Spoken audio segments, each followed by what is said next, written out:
امام غزالی یہ کہتے ہیں کہ اس بندے کا اس سے بڑھ کر اور کیا وائلیشن اور گناہ ہے کہ جو اللہ کی تقسیم پہ ناراض ہے اور حسد کر رہا ہے. یہ بات احیاء علوم الدین میں امام غزالی ان لوگوں میں سے ہے کہ جو معلمین اخلاق اور فلسفی انداز کے اندر جو ہمیں جو ہے وہ گائیڈ کرتے ہیں ان میں آپ کا نام سر فہرست ہے.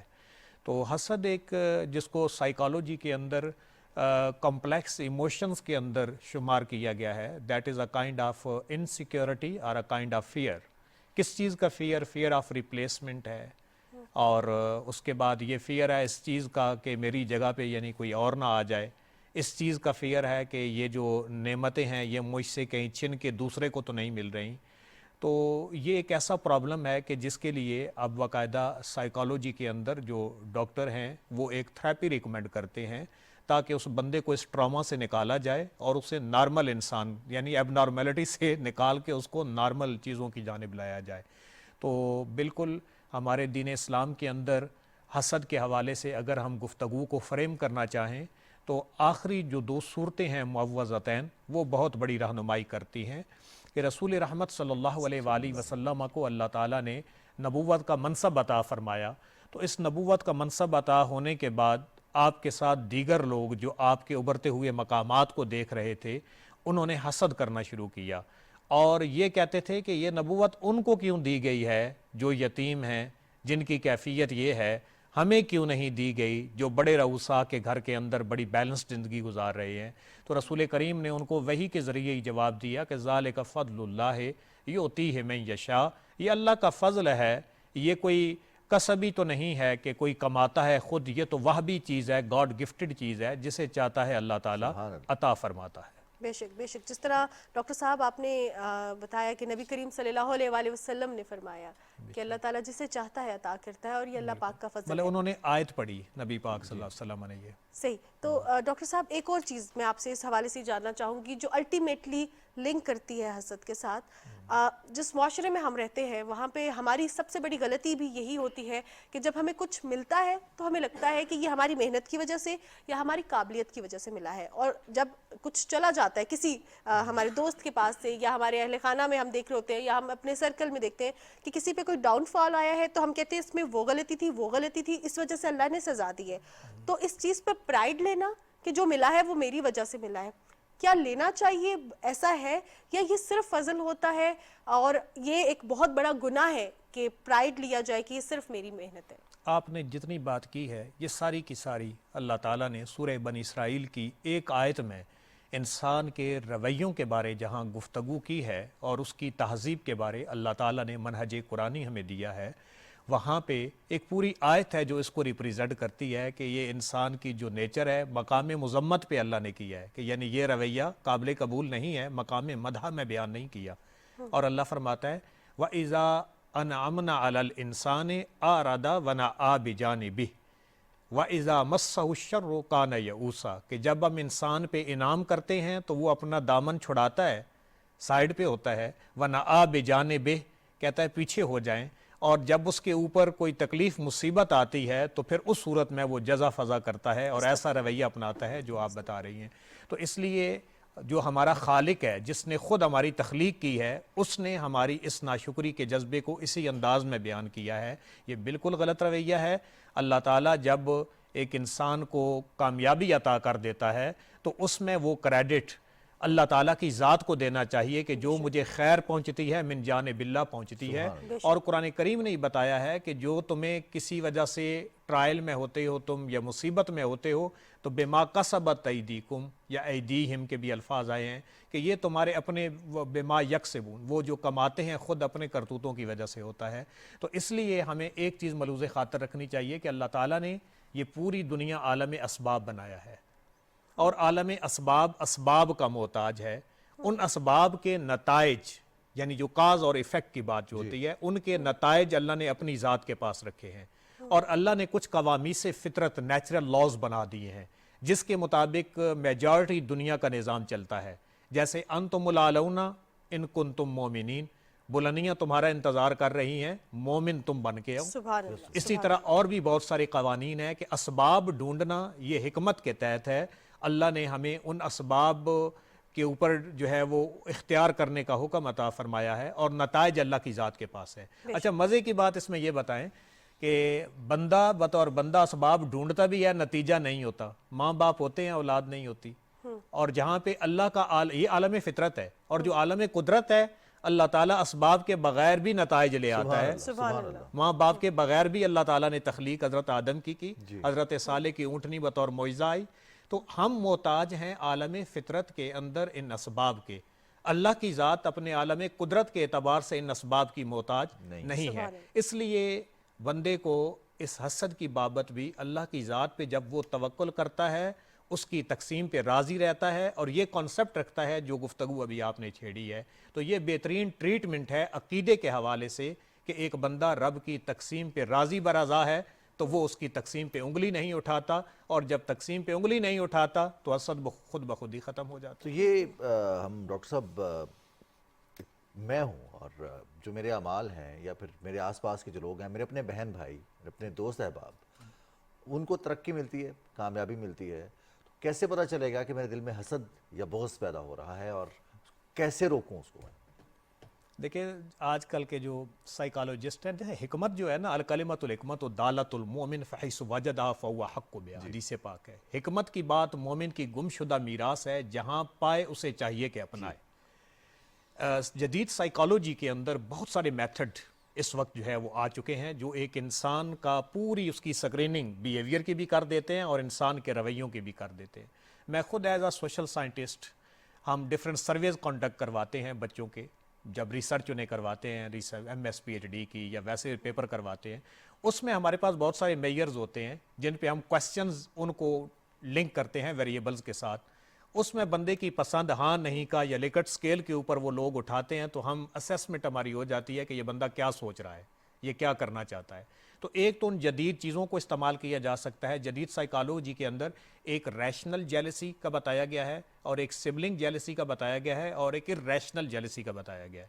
تو باقاعدہ اس کے اوپر فریم ورکس آ چکے ہیں جن میں پتہ چل جاتا ہے کہ ایک بندہ واقعی ان چیزوں کے اندر جا رہا ہے۔ اور دوسری بات یہ ہے کہ میں اپیرنٹلی بھی دیکھوں تو حسد ایک ایسی چیز ہے جس کو چھپایا نہیں جا سکتا۔ بے شک وہ آپ کے فیشل ایکسپریشن سے بھی پتہ چلتا ہے، آپ کے ڈائلاگ سے بھی پتہ چلتا ہے، یا جو آپ کے موڈ سوئنگز یہ چیزیں ہوتی ہیں ان کا بھی امپیکٹ پتہ چل جاتا ہے کہ کسی کو کیا فیل ہو رہا ہے، یا جو لفظ وہ بولتے ہیں وہ کسی کو پنچ کر رہے ہیں، ٹانٹ کر رہے ہیں، وہاں سے پتہ چلتا ہے کہ یہ ریفلیکشن کیسی آ رہی ہے۔ تو آئیے ہم حضور کی ایک حدیث پاک لیتے ہیں، سنن ابی داؤد کی حدیث پاک ہے۔ کریم آقا صلی اللہ علیہ وآلہ وسلم نے ارشاد فرمایا کہ ایاکم والحسد، کہ تم اپنے آپ کو حسد سے بچاؤ، فإن الحسد یأکل الحسنات کما تأکل النار الحطب، کہ اور حسد تمہاری نیکیوں کو ایسے ہی کھا جاتا ہے جیسے آگ لکڑی کو کھا جاتی ہے۔ تو اس لیے یہ جب بھی محسوس ہو تو اللہ تعالیٰ کی پناہ لینی چاہیے، اور اللہ تعالیٰ کی بارگاہ میں دعا کرنی چاہیے کہ اللہ تعالیٰ میں اس سے بچائے۔ اب ایک میں دعا اور نسخہ اور آپ سمجھ لیں وظیفہ ہے، اور یہ وہ وظیفہ ہے کہ جو صحیح مسلم کے اندر بھی موجود ہے اور جامع صغیر کے اندر بھی موجود ہے۔ ام المومنین سیدہ عائشہ صدیقہ رضی اللہ تعالی عنہا سے روایت کردہ ہے کہ جس کو ہم اپنا لیتے ہیں تو اللہ تعالی ہمیں حسد، بری نظر اور ان چیزوں سے محفوظ رکھتا ہے۔ اب یہ تو پتہ چل گیا کہ فلاں میرے بارے میں تھوڑا جیلس ہو رہا ہے، لیکن اس جیلسی کے فیکٹر کا جو بیڈ امپیکٹ ہے اس سے آپ پروٹیکشن چاہتے ہیں تو سیلف شیلڈ آپ کیسے لے سکتے ہیں؟ تو وہ ڈیفرنٹ سپلیکیشنز ہیں، دعائیں ہیں جو رسول کریم نے ہمیں قرآن و سنت کے اندر عطا کی ہیں۔ تو حضرت عائشہ بتاتی ہیں کہ جب حضرت رسول کریم بیمار پڑ جاتے تھے تو جبرائیل امین آیا کرتے تھے اللہ کی بارگاہ سے، اور جبرائیل امین آ کے یہ دعا پڑھا کرتے تھے اور پھونکتے تھے رسول کریم پہ، اور وہ کیا ہے؟ بسم اللہ یبریکا ومن کل داء یشفیکا ومن شر حاسد اذا حسد وشر کل ذی عین، کہ میں اللہ کے نام سے شروع کرتا ہوں، اللہ تعالیٰ آپ کو بری کرے ان چیزوں سے جن میں آپ مبتلا ہیں، اللہ ہر بیماری سے آپ کو شفا دے، اور حاسد کے حسد سے بھی آپ کو شفا دے، اور بری نظر کرنے والے سے بھی اللہ تعالیٰ آپ کو حفاظت عطا فرمائے۔ تو یہ وہ دعا ہے کہ جسے پڑھ لیا جائے تو انسان خود اپنے آپ کو محفوظ سمجھتا ہے، اور رسول کریم کا کیونکہ فرمان ہے تو اسپرچولی بھی اس کا امپیکٹ بہت زیادہ ہوگا، اور زوال نعمت کا جو خدشہ ہے اللہ تعالیٰ اس سے محفوظ رکھے۔ بے شک۔ اچھا ڈاکٹر صاحب ایک اور چیز آپ سے جاننا چاہوں گی، کیونکہ آپ نے سائیکولوجیکل ایلیمنٹ اس میں لے کے آئے ہیں، تو اکثر اوقات ہوتا یہ ہے کہ حسد میں لوگ اس وجہ سے بھی مبتلا ہو جاتے ہیں کہ ایک ہی ایجوکیشنل انسٹیٹیوشن سے پڑھے ہوئے، ایک ہی جگہ پہ کریئر کا آغاز کیا، ایک ہی طرح محنت کی، اور سم ٹائمز یا ایسے بھی ہوتے ہیں کہ کسی نے کم محنت کی اور اس نے دنیا میں بہت دنیاوی چیزوں کا عروج دیکھا، پھر ایک نے جو ہے زیادہ محنت کی، وہ انفارچونیٹلی وہ چیزیں نہیں دیکھ سکا. پھر سم ٹائمز کچھ ایسے ہیپننگز ہو جاتی ہیں لائف میں، خدا نہ خواستہ والدین کا انتقال، یہ ایک ایسی چیز ہے جو کہ انسان کو بہت زیادہ انفیریورٹی کمپلیکس میں لے کے آتا ہے. ایک سرٹن ایج میں خاص طور پہ بہت زیادہ ضرورت بھی ہوتی ہے ماں باپ کی. پھر کسی اور بچے کو ماں باپ کے ساتھ دیکھنا، ان کو پیار کرتا ہوا دیکھنا، تو یہ چیزیں جو ہوتی ہیں بہت زیادہ انسان کو حسد میں مبتلا بھی کر رہی ہوتی ہیں. تو اب ایسے میں کیونکہ نادانستہ طور پہ ہو رہا ہے لیکن گناہ ہو رہا ہے اور اپنے بس میں بھی نہیں ہے، کنٹرول کرنے کی کوشش کریں، لیکن اپنے ایکسپیرینسز ہوتے ہیں نا جس کی وجہ سے یہ سب ان چیزوں میں آتے ہیں. تو ایسے میں کیا کرنا چاہیے اور اسلام کے اس پہ کیا احکامات ہیں؟ جی ماہنور، اس طرح ہے کہ ان سب چیزوں کا میں اگر حل آپ کو بتاؤں نا، یہ جو چیزیں ہیں رذائل اخلاق میں امام غزالی نے ان کو شمار کیا ہے. ایک محاسن اخلاق ہوتے ہیں، ایک رذائل اخلاق ہوتے ہیں. رذائل اخلاق کے اندر یہ بہت ساری چیزوں کی ایک سیریز ہے اور اس پہ بہت سارے آگے یہ جیسے آپ نے چیزیں بتائی ہیں بالکل اسی حسد کی بنیاد پہ جب آپ جیلس ہیں تو آپ چاہیں گے کہ اگلا جو ہے نا جو گرو کر رہا ہے اس کی وہ ترقی رک جائے. اگر اس کو کوئی چیز مل رہی ہے تو وہ ختم ہو جائے، اور اس کے جذبہ انتقام میں انسان وہاں تک چلا جاتا ہے کہ اگلے کی جان تک لینے کی ٹھان لیتا ہے. پروفیشنل جیلسی میں اور ان چیزوں کے اندر واقعات ہوتے بھی رہتے ہیں. پھر جادو ٹونا کے معاملات جو کفر والے ہیں وہ بھی کرنے سے باز نہیں آتا، اور پھر اور کچھ نہیں کر سکے تو لیگ پولنگ کی اور بیک بائٹنگ کی، یعنی اس حسد کی بنیاد پہ کتنی اور برائیاں جو ہیں پھر وہ جنم لیتی ہیں، ایک سیریز بن جاتی ہے. اس کا حل اور سلوشن پہلی بات تو وہی ہے جو میں نے شروع میں تھوڑا فریم ورک آپ کو بتایا کہ عالم اسباب اللہ نے بنایا ضرور ہے، ہمیں اتنا ہی کہا گیا ہے کہ آپ ان چیزوں کو اڈاپٹ کرو. نتائج اللہ کی ذات کے پاس ہیں. جب بندے کا عقیدہ ہوگا تو عقیدے کی طاقت سے اس کو ٹریٹمنٹ اس کی کر سکتا ہے کہ یار اس کے پاس اگر یہ چیز آ گئی ہے، اس کے حالات عالم فطرت کے مطابق چلتے رہے ہیں تو یہ اللہ کی طرف سے ہے. اور اگر میں نے کوشش بھی کی ہے مجھے ایک چیز نہیں ملی تو میرا یقین اس خداوند قدوس کے اوپر ہے کہ جس کی ذات ان تمام چیزوں پہ قادر ہے، اور میرے لیے جو ڈیسیجن وہ لیتی ہے وہ سب سے بیسٹ ڈیسیجن ہوتا ہے. اس پہ میں ایک آیت اگر آپ کو سنا دوں، آپ اس کے اندر فریم کریں چیزوں کو تو ہمارے بہت سارے اور مسائل بھی حل ہو جاتے ہیں. کہ ہم جو ہے نا ایک انسان کے بارے میں قرآن نے بھی کہا گیا کہ ان الانسان خلق ہلوعا، اس طرح اور بھی آئے ہیں الفاظ انسان کے بارے میں کہ انسان جو ہے نا وہ بے صبرہ پیدا کیا گیا ہے، ناشکرہ پیدا کیا گیا ہے، وہ فوراً نتائج چاہتا ہے. اللہ نے فرمایا کہ بظاہر بندہ یہ سمجھتا ہے کہ یہ چیز اچھی ہے میرے لیے، لیکن وہ اچھی نہیں ہوتی. بظاہر وہ سمجھتا ہے کہ یہ چیز ابھی فار دا ٹائم بینگ جو بیٹر مومنٹس آئے ہیں یہ میرے لیے برے ہیں. اللہ فرماتا ہے نہیں، وہ برے نہیں ہوتے. عسیٰ ان تحبوا شیئا وہو شر لکم، تم پسند کرتے ہو چیزیں ہوتی تمہارے لیے بری ہیں. وعسیٰ ان تکرہوا شیئا وہو خیر لکم، تم ناپسند کرتے ہو ہوتی اچھی ہیں. کیوں؟ واللہ یعلم وانتم لا تعلمون، اللہ کی ذات جانتی ہے تم نہیں جانتے because you are short sighted. اور اللہ تعالیٰ کا جو ویژن اور اللہ تعالیٰ آگے ان کا اسباب تو تم نے ڈھونڈے ہیں، اس کے بعد جو اس کا ایفیکٹ ہے امپیکٹ ہے وہ اللہ کی ذات جانتی ہے. تو اللہ ان کو ڈیفرڈ ضرور کر دیتا ہے چیزوں کو، ریوارڈ وہ آپ کو ضرور دیتا ہے. اور ایک بندے مومن کو کانٹا بھی چبھتا ہے نا تو اللہ تعالیٰ اس سے بھی اس کا درجہ بلند کرتا ہے. تو پھر بات وہی آ جاتی ہے کہ اللہ کی ذات پہ عقیدہ اور توکل کہ جو اللہ میرے لیے ڈیسیجن لیتا ہے وہ کتنی ماؤں سے بڑھ کے مجھ سے محبت کرتا ہے تو وہ میرے لیے بیسٹ ڈیسیجن ہے. جب بندے کا یہ عقیدہ ہوگا تو یہ حسد، یہ چشمک، یہ باہمی رسلنگ اور یہ تمام معاملات خود بخود سے ختم ہو جاتے ہیں. آخر میں توکل کہ وہ ایک ہمارا یقین ہے، بلیف ہے کہ ہم کو جتنی مضبوطی سے ہم اس کو اللہ کی رسی کو تھامیں ہمارے لیے اتنی آسانیاں ہو جائیں گی. لیکن آج ہمیں یہ لگتا ہے کہ جو کام میں اپنے ہاتھ سے کروں گا وہی ہوگا، اس کے علاوہ نہیں ہوگا. توکل کو کیسے مضبوط کریں؟ وہ ایک اردو شاعر نے اس چیز کو بڑا پیارا بیان کیا ہے کہ توکل کا یہ مطلب ہے کہ خنجر تیز رکھ اپنا، انجام اس کی تیزی کا مقدر کے حوالے کر. کہ توکل رکھیں اللہ کی ذات پہ، اور جب آپ کا عقیدہ مضبوط ہوگا کہ اللہ موجود ہے، اللہ قادر ہے، اللہ میرا خالق ہے، اور جب وہ خالق ہے تو وہی ڈیزرو کرتا ہے کہ میری اس پرسنالٹی اور میری زندگی کو مینج بھی کرے. قرآن نے لاجک دیا لہ الخلق و لہ الامر کہ وہ خالق ہے اور جو مینوفیکچرر ہوتا ہے وہی انسٹرکشنل مینول دیتا ہے، دوسرے کا آپ نہیں لیتے. تو اللہ کی ذات کو بطور خالق مانا جائے اور اس پہ عقیدہ مضبوط رکھا جائے. عالم اسباب کو ضرور پکڑا جائے، جتنا عالم اسباب کو آپ پکڑیں گے میجورٹی اس کے نتائج آپ کے پاس آتے جائیں گے، آپ کا توکل مضبوط ہوتا جائے گا. اور قرآن کریم کے اندر یہی ہے فَإِذَا عَزَمْتَ فَتَوَكَّلْ عَلَى اللَّهِ when you are determined، جب عزم صمیم ہے آپ کا تو آپ اللہ کی ذات پہ ٹرسٹ رکھیں. when you are trusting in him تو اللہ تعالیٰ آپ کو کبھی مایوس نہیں کرے گا، وہ ضرور آپ کو ریسکیو بھی کرے گا، ریہیبلیٹیٹ بھی کرے گا اور آپ کو آگے بڑھنے کا جذبہ بھی عطا کرے گا. سبحان اللہ. اور بہت خاص آپ نے بات کی کہ جب آپ کا توکل ہوگا تو اللہ پاک ہمیں ریسکیو بھی کرتے ہیں، ریہیبلیٹیٹ بھی کرتے ہیں. بہت شکریہ ڈاکٹر عبدالرحمان شاہ صاحب آپ کے قیمتی وقت کا. اسی بات پہ پروگرام کا اختتام کرتے ہیں کہ اپنا توکل جامع رکھیں اور مضبوط جو ہے ارادے کے ساتھ آپ نے آج سے اپنے آپ کو بدلنا ہے کہ اگر ہم کسی سے حسد کرنا شروع ہو گئے ہیں تو آج سے ہی آپ نے اپنے آپ کو بدلنا ہے، دعا کرنی ہے. اور جو دعائیں ہمیں ڈاکٹر صاحب نے بتائی ہیں ہم سب اس پہ جو ہے عمل پیرا بھی ہوں گے، اس کو پڑھیں گے بھی اور خاص طور پہ اپنے آپ کو بدلنے کی کوشش بھی کریں گے. اور ایک بڑا سمپل سی چیز ہے کہ جیسے ڈاکٹر صاحب نے فرمایا تھا اللہ تعالیٰ دے کے بھی آزماتا ہے، اللہ تعالیٰ لے کر بھی آزماتا ہے. وہ ہمارا خالق ہے، وہ تمام فیصلوں پر قدرت رکھتا ہے، تمام قدرت اس کو سجتی بھی ہے. اس کے ساتھ ہی ہمارے آج کے پروگرام کا وقت ختم ہوا چاہتا ہے. بالکل جناب. اپنی میزبان ماہنور قریشی اور رضوان علی کو اجازت دیجیے. انشاءاللہ کل صبح آپ سے ملاقات ہوگی. اپنا بہت سارا خیال رکھیے گا. اللہ حافظ.